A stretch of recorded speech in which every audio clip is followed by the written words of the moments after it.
3 étapes pour arrêter de vivre l'injustice. Tu vis des situations d'injustice encore et encore, que ce soit dans ton couple, en famille, dans tes relations, au travail. Découvre vite dans cette vidéo 3 étapes pour sortir enfin de cette injustice.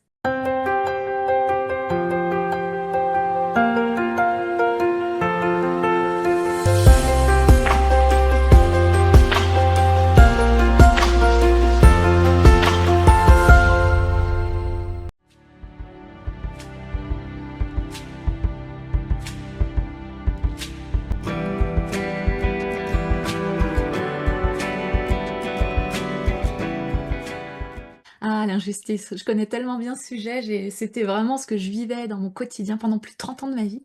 En fait, l'injustice, ce qu'il faut bien comprendre, c'est que c'est un bagage qu'on porte à l'intérieur de nous. C'est-à-dire que quand tu arrives sur Terre, alors ça dépend des êtres humains, mais souvent, si c'est quelque chose que tu vis, que tu revis encore et encore et encore, c'est souvent que tu es né avec. Si finalement, c'est dans ton code génétique, c'est juste des mémoires que tu tiens d'anciennes vies ou de ta famille, ou peut-être que ta maman avait ça, etc. Souvent, c'est inscrit dans nos mémoires, hein. Et tout le défi, justement, ça va être s'en libérer. C'est ça la bonne nouvelle, c'est qu'on peut s'en libérer de cette injustice. J'en suis la preuve vivante, hein. Et justement, le défi va être de t'en libérer. La première étape pour moi justement, donc il y a déjà une, c'est l'injustice arrive fait souvent partie de nos mémoires, hein, donc c'est vraiment un bagage qu'on a à l'intérieur de nous. Mais il y a la 2e chose, et c'est là, ça va être pour moi cette première étape là pour arrêter de vivre l'injustice, c'est de comprendre aussi que cette injustice, elle représente, en fait, c'est l'effet miroir, hein, cette injustice, elle représente justement l'injustice qu'on s'inflige à nous-mêmes, inconsciemment. Je m'explique, hein. Moi, comme je l'ai dit, je ressentais énormément d'injustice dans ma vie. J'avais toujours des situations d'injustice, des trucs, je faisais tout ce que je pouvais, et puis finalement, j'avais que des remarques ou des choses. Bref, c'était vraiment dans mon quotidien. Mais en fait, en regardant bien, j'étais complètement irrespectueuse de moi-même. Des fois, on me demandait un truc et hop, je disais oui, alors qu'au fond de moi-même, j'avais pas du tout envie de le faire. Ou alors, il y avait ce côté où je m'écoutais pas du tout. J'étais toujours dans le: «Oh, il faut faire ci, il faut faire ça, je dois faire ci, je dois faire ça», dans le «il faut, je dois». Il y a beaucoup de personnes comme ça. Et au final, tu es dans le «il faut, je dois», et peut-être qu'à l'intérieur de ton corps, il y a un truc qui crie: «Non, non, surtout pas maintenant, faut que tu te reposes», ou il y a autre chose à faire, ou de plus sensé pour toi, et tu le fais quand même, en fait, par conditionnement, par peur, par croyance. Donc souvent, l'injustice, si on en vit beaucoup dans notre vie, c'est vraiment d'aller regarder en soi et de se dire: «Ah, attends, je suis peut-être un peu trop injuste avec moi-même, hein». Et ce qu'il faut bien comprendre, c'est que l'extérieur, donc notre réalité, c'est le reflet de notre monde intérieur, en fait. Donc si on est injuste envers nous-mêmes à longueur de journée, ben, on va créer une réalité qui est injuste envers nous-mêmes. Parce que justement, la vie, elle nous envoie le message en disant: «Eh oh, regarde, c'est peut-être en toi qu'il faut aller voir ça, et c'est ça qu'il faut changer». L'injustice qu'on a envers soi-même, et moi, c'est ce qui m'arrivait avant, hein. Pourquoi j'étais injuste envers moi-même? C'est pas par plaisir, hein, c'est juste parce que j'avais énormément peur du regard de l'autre, j'avais peur de son jugement, j'avais peur des critiques, j'avais peur des «qu'en dira-t-on», et cetera. Donc du coup, bah, c'est ce qui créait en fait ce comportement en moi qui fait que je m'écoutais pas. Donc ça, c'est aussi une grosse base où c'est important de travailler l'amour inconditionnel en nous, parce que plus on s'aime, plus on va se détacher du regard des autres, et plus ça va être facile du coup d'être dans la justesse envers nous-mêmes.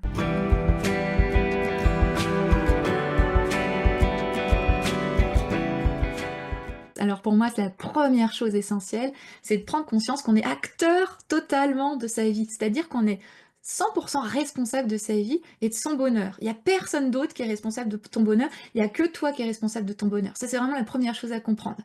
Et alors qu'est-ce que ça signifie tout ça? Ça signifie qu'en fait, la vie que tu as, c'est, le résultat de tout ce que tu as planté. Moi, j'aime bien voir la vie comme un grand jardin. Donc on voit, il y a des personnes, tu passes devant les maisons, il y a des maisons, waouh, elles ont un jardin de ouf, d'autres, ça ressemble à rien, c'est en friche. Pourquoi? Parce qu'il y a des personnes qui prennent soin de leur jardin, elles plantent des beaux rosiers, elles plantent des tomates, elles plantent des beaux arbres, enfin voilà. C'est très harmonieux parce qu'elles ont justement pris le temps et soin de planter, de cultiver, etc., un beau jardin. Et ben, toi, dans ta vie, c'est pareil. Chaque jour, à chaque instant, à chaque minute, à chaque même nanoseconde, tu es en train de planter des graines dans ton jardin intérieur qui fait que ça va être ton instant futur, en fait. Donc chaque jour, dans l'instant présent, tu plantes les graines que tu vas récolter plus tard. Tout se passe en fait ici et maintenant. C'est-à-dire que si là maintenant je suis en train de planter des graines d'injustice en moi parce que justement on m'a demandé de faire un truc, j'ai pas du tout envie de le faire, j'ai pas le temps, alors que j'avais pour un coup j'avais plein de choses à faire et oh, non bah je me rajoute encore ça. Là je suis en train de planter de l'injustice, du non-respect, etc. Donc là hop tu plantes ça à l'instant T et c'est ce qui va donner ton jardin futur, donc ton lendemain ou ta semaine d'après, etc. Et le lendemain justement tu récoltes l'injustice, tu te dis je comprends pas, etc.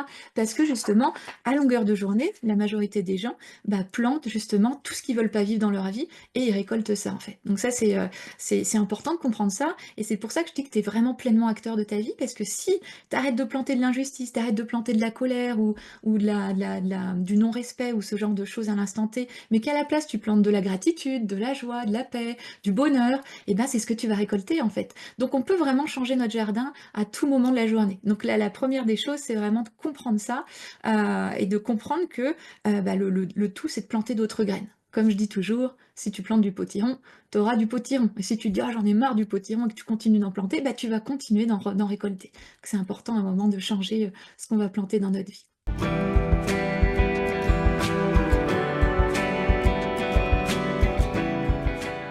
Alors, je pense que c'est une des plus importantes justement, arrêter et ça c'est vraiment une clé, vraiment, enfin une étape vraiment indispensable, c'est arrêter de nourrir l'histoire que raconte notre tête. Ça c'est vraiment, si on veut changer de vie, si on veut arrêter de vivre l'injustice, faut arrêter d'écouter ce que raconte notre tête et arrêter de nourrir l'histoire surtout. Je vais développer un petit peu ça. Alors ça demande de maîtriser le mental évidemment, mais c'est indispensable pour vraiment arriver à sortir de l'injustice. Donc je m'explique. On voit des situations d'injustice. Imagine, tu fais tout dans ton taf comme il faut, tu vois, tu es quelqu'un de très consciencieux, et là tu te prends une remarque de ton patron parce qu'il y a un petit truc qui lui plaît pas, etc. Et là, tu vis là, cette injustice en disant, punaise, tous les jours je fais des heures sup, tous les jours je fais de mon mieux, et là, il me remercie jamais, le seul truc qu'il voit, c'est ce qui va pas en fait. Ça peut être ce genre de choses qui crée de l'injustice. Donc tu vois ça, imagine dans ton quotidien tu vois ça, donc là tu vas se dire, punaise, la vie c'est injuste, pourquoi je vis encore ça?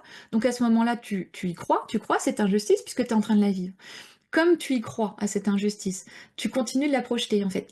Comme je dis toujours, notre réalité extérieure, c'est le fruit de ce que l'on croit, de ce que l'on pense. C'est le fruit de tout notre monde intérieur. Donc si je crois à l'injustice, je vais projeter de l'injustice. La vie, elle me donne ce que je crois et ce que je vibre, hein. Donc plus je vais croire à l'injustice, plus je vais en projeter. Sauf que comme je le projette, ben, je le vois. Donc comme je le vois et que je le vis, je ne peux que y croire. Et en fait, et donc, du coup, c'est le serpent qui se mord la queue, parce que comme je le vois, j'y crois, comme je crois, je le projette, etc., etc., etc., etc. Donc, qu'est-ce qu'il faut faire? Au moment, en fait, où on vit une injustice, si j'écoute ma tête, par exemple, je reprends l'histoire du patron, si j'écoute ma tête et que je me dis punaise, mais c'est pas possible avec tout ce que j'ai fait, les heures sup, etc., mon patron il est encore là à me faire des reproches, et que je le raconte à ma copine ou alors à une collègue de boulot, puis je rentre chez moi, je le raconte encore à mon chéri. Cette histoire d'injustice, l'histoire que me raconte ma tête, c'est la tête qui interprète ça, hein, c'est mon mental, il voit ça, il le vit, il l'interprète, et si je continue de le nourrir, de l'alimenter, d'y croire, donc là je remets des braises sur le feu, alors à ce moment-là, quand je le raconte à mon chéri le soir, quand je le raconte à mes collègues, quand j'en fais toute une histoire, alors à ce moment-là, je continue de planter des graines. Et donc, comme je continue d'en planter, c'est ce que je récolterai le lendemain, etc., etc., etc. Donc le tout, c'est d'arrêter l'histoire que nous raconte notre tête. Il faut bien croire que, ok, on le vit, donc on a envie de l'exprimer à la terre entière en disant, mais qu'est-ce qui s'est passé? Mais c'est en justement continuant de nourrir l'histoire, en le criant à la terre entière, que tu continues de vivre cette réalité et que tu continues de la créer. Donc l'indispensable, c'est d'arrêter de nourrir l'histoire, c'est de profiter de cette histoire pour transmuter cette émotion. Parce que comme je le disais au début de la chronique, souvent on porte cette injustice en nous, donc cette situation, elle fait juste écho à ce que tu portes en toi. Donc c'est juste l'opportunité incroyable de libérer ce que tu portes, de libérer cette injustice, d'aller transmuter cette émotion-là. Et si tu la transmutes et que tu arrêtes d'écouter l'histoire, alors à ce moment-là, tu vas pouvoir te créer un futur différent, puisqu'on crée notre futur à l'instant T, comme je le disais. Donc à ce moment-là, je transmute l'émotion, j'arrête d'écouter l'histoire, je change mes fréquences finalement, et je vais pouvoir vibrer autre chose et créer une autre réalité. Et avec une réalité avec plus de douceur, plus de respect, ça va être beaucoup, beaucoup, beaucoup plus joyeux.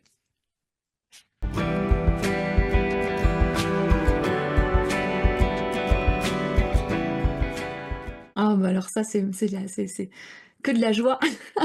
Ah, j'en parle en connaissance de cause parce que donc, pendant plus de 30 ans, je vivais de l'injustice et c'est horrible parce que ça te prend aux tripes, au ventre, enfin, c'est vraiment une sensation, l'injustice qui est où tu as envie d'hurler, quoi, ça fait vraiment mal, en fait.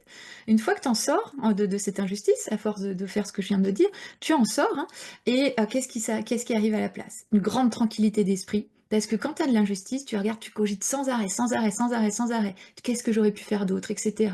Et pourquoi il m'a fait ça, et machin. Bref. Donc, tranquillité d'esprit, là, ça n'a pas de prix.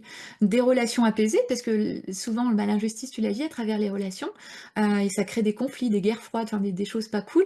Donc là, tu as des relations beaucoup plus apaisées, puisque tu vis plus ça. Tu as beaucoup, beaucoup moins d'agacement, beaucoup moins de colère, tu cogites plus, tu as beaucoup plus d'énergie, énormément plus d'énergie, puisque toute cette énergie que tu perdais à cogiter, bah là, tu peux faire des trucs qui te font kiffer, tu as une vie beaucoup plus simple, beaucoup plus belle, tu as énormément plus de sens, parce que comme il y a plus... moi, je trouve, hein, moi, personnellement, toute cette injustice faisait... Je me dis, mais la vie, elle a pas de sens. Tu fais de ton mieux, tu récoltes des trucs pas terribles, mais où est le sens dans tout ça? Là, t'as plus ça. La vie, elle a un sens de fou, en fait, hein, tu la comprends. Il y a plus de stress, il y a plus d'angoisse, tu arrives à dire les choses parce que t'as plus peur qu'il se passe un truc. Enfin bref, c'est toute ta vie qui change. Et c'est toute ta vie qui change dans tous les domaines. Dans ton travail, dans ta famille, dans ton couple, enfin voilà, tous les domaines, parce que c'est là où tu vivais l'injustice avant, hein. L'injustice, elle était présente partout.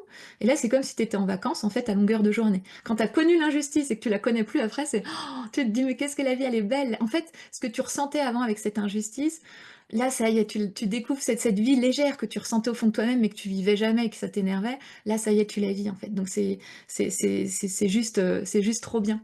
Ça me fait penser à une cliente qui vivait beaucoup, beaucoup d'injustice. Elle, ça s'exprimait dans le couple, surtout, au travail, en famille aussi. Elle faisait toujours tout pour les autres, etc. Elle avait jamais de reconnaissance. Elle était toujours à faire des efforts, etc. Épuisée, fatiguée. Elle me disait, mais la vie, elle a pas de sens, quoi. Quand elle a compris justement tout ça, et puis qu'on a travaillé l'injustice ensemble, ben en fait, ça a changé sa vie. Aujourd'hui, elle a de la reconnaissance. Elle qui se plie en quatre, elle s'écoute enfin, elle rayonne, elle inspire les autres. Enfin, c'est devenu, c'est vraiment le jour et la nuit, en fait, hein. Tu sors d'un cauchemar et tu t'arrives enfin dans un beau rêve. Et ça vaut tout l'or du monde, quoi, vraiment.